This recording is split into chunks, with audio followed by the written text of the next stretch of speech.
یہ ملک کوئی عام ملک نہیں ہے کہ ایک خطہ زمین ہے، بلکہ یہ وہ ملک ہے جو رسول اللہ کی دعاؤں کا ثمر ہے۔ رسول کریم صلی اللہ علیہ وسلم نے فرمایا تھا مجھے ہند سے ٹھنڈی ہوا آتی ہے، اور اقبال نے اسی کا ترجمہ کیا، میرے عرب کو آئی ٹھنڈی ہوا جہاں سے، میرا وطن وہی ہے، میرا وطن وہی ہے۔ اور پاکستان جب معرض وجود میں آتا ہے، نواب آف کلات پاکستان کے حق میں ووٹ دینے کے لیے آمادہ نہیں ہے، لیکن ایک رات قبل جب الیکشن ہوتے ہیں تو وہ پاکستان کو ووٹ دے دیتا ہے۔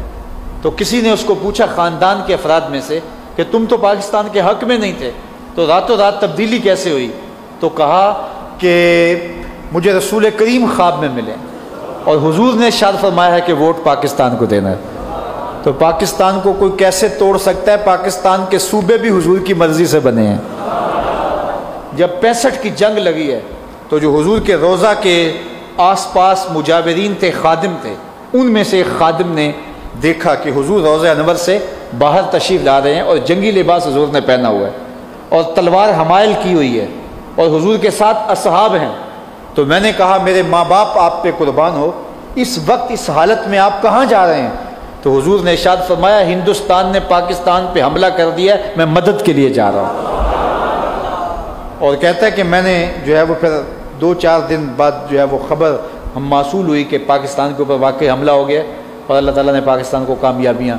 عطا فرمائی ہیں۔ تو یہ حضور علیہ الصلوۃ والسلام کی نظر عنایت کا محل ہے پاکستان، اور پاکستان مٹنے کے لیے بنا ہی نہیں، یہ قیامت تک معرض وجود میں رہنے کے لیے قائم ہوا ہے۔ مشکل وقت میں کہا کرتا ہوں قوموں پہ آتے ہیں، وہ آئے ہیں، یہ پچھلے 10 سال ہمارے بڑے مشکل میں گزرے ہیں۔ دہشت گردی سے پاکستان صبح و شام لرزتا تھا، ڈھولتا تھا، اور روزانہ صبح 2-3 دھماکوں کی خبریں اخبار میں پڑھتے تھے۔ کہیں 10 آدمی جاں بحق ہوئے، کہیں 30 آدمی جاں بحق ہوئے، کہیں 40 آدمی شہید کر دیے گئے۔ روزانہ بم دھماکے ہوتے تھے اور لگتا تھا کہ یہ ملک جو ہے وہ دہشت گردوں کے رحم و کرم پہ ہے۔ لیکن جس طرح رات اندھیری ہوتی ہے اور ہر طرف جو ہے وہ ظلمت ہی ظلمت ہوتی ہے، تو اچانک سپیدہ سحر نمودار ہو جاتا ہے۔ اللہ نے ہمیں ایک سپہ سالار عطا کیا جسے دنیا جنرل راحیل شریف کے نام سے جانتی ہے،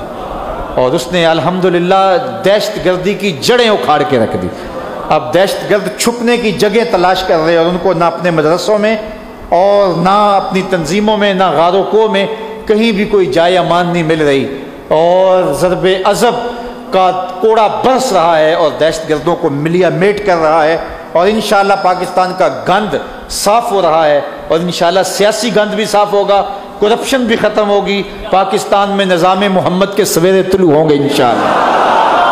اور اس ملک کے اندر حضور کے نام کے جھنڈے اونچے ہوں گے۔ جس طرح اللہ تعالیٰ نے ہمیں پتا تھا کہ ایسا جرنیل ہمیں مل جائے گا، لیکن کہاں سے نکلا اور چھا گیا، اللہ اس کو لمبی زندگی عطا فرمائے۔ تو اللہ کی رحمتوں سے کوئی بعید نہیں کہ ایسا کوئی ہمیں سیاسی رہنما بھی مل جائے، ہمیں کوئی ایسا مذہبی رہنما بھی مل جائے، اور یہ ملک ترقی کی راہوں پہ گامزن ہو جائے۔ کوئی خیال ہی نہیں کرتا تھا کہ اتنی جلدی ہم دہشت گردی کے طوفان بدتمیزی سے بچ جائیں گے اور اس مشکل سے ہم نکل جائیں گے، لیکن 1 سال کے اندر اندر ملک کا گند صاف ہو گیا اور ہم بہتریوں کی طرف آزمیں سفر ہو گئے۔ تو اس لیے مایوسی نہیں ہے، اللہ کا کرم ہے۔ مشکل حالات ہماری خطاؤں کی وجہ سے، ہمارے گناہوں کی وجہ سے، ہماری کوتاہیوں کی وجہ سے آتے ہیں، اور مشکل حالات قوموں کے اوپر آتے رہتے ہیں اور ہمارے اوپر بھی آئے تو یقیناً اچھے حالات بھی قوموں پہ آتے ہیں، اور اس وقت جو ہے وہ ہم اچھے حالات کی طرف ہیں۔ اس وقت دہشت گردی کا گند صاف ہو گیا، اللہ کرے سیاسی گند بھی اگلے سال تک صاف ہو جائے، اسی طرح فرقہ واریت کی غلاستیں بھی صاف ہو جائیں، اور اس ملک کے اندر کرپشن اور لوٹ مار اور ناانصافی یہ بھی ختم ہو جائے، اور عدل و انصاف کا دورہ ہو، اور نظام رسول کے سویرے طلوع ہو جائیں، اور حضور کا نام کل بھی اونچا تھا، میرے حضور کا نام آج بھی اونچا ہے۔ پاکستان قیامت تک معرض وجود میں رہنے کے لیے قائم ہوا تھا، یہ نہ مٹے گا اور نہ مٹنے کے لیے بنایا گیا تھا۔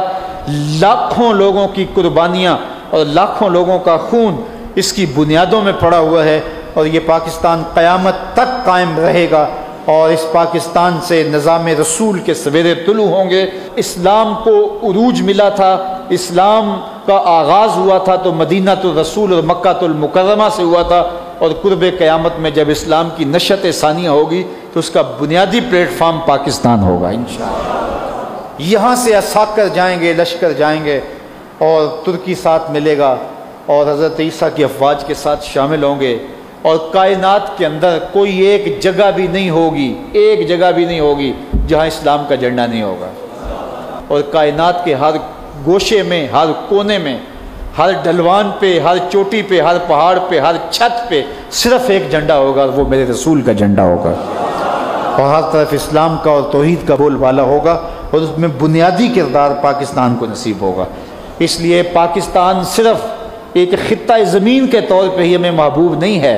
یہ ہمارا وطن ہے، اس لیے ہی ہمیں محبوب نہیں ہے۔ پاکستان صرف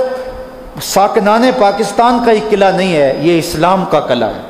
یہ قیامت تک آنے والے نسل انسانی اور مسلمانوں کی بقا کی ضمانت ہے۔ اس لیے اس پاکستان کے لیے جو لوگ قربانیاں دے رہے ہیں، 80,000 لوگوں نے قربانیاں یہ دہشت گردی کی جنگ میں دی ہیں، اور اب بھی ہماری فوجیں سرحدوں کے اوپر ڈٹی ہوئی ہیں اور قربانیاں دے رہے ہیں۔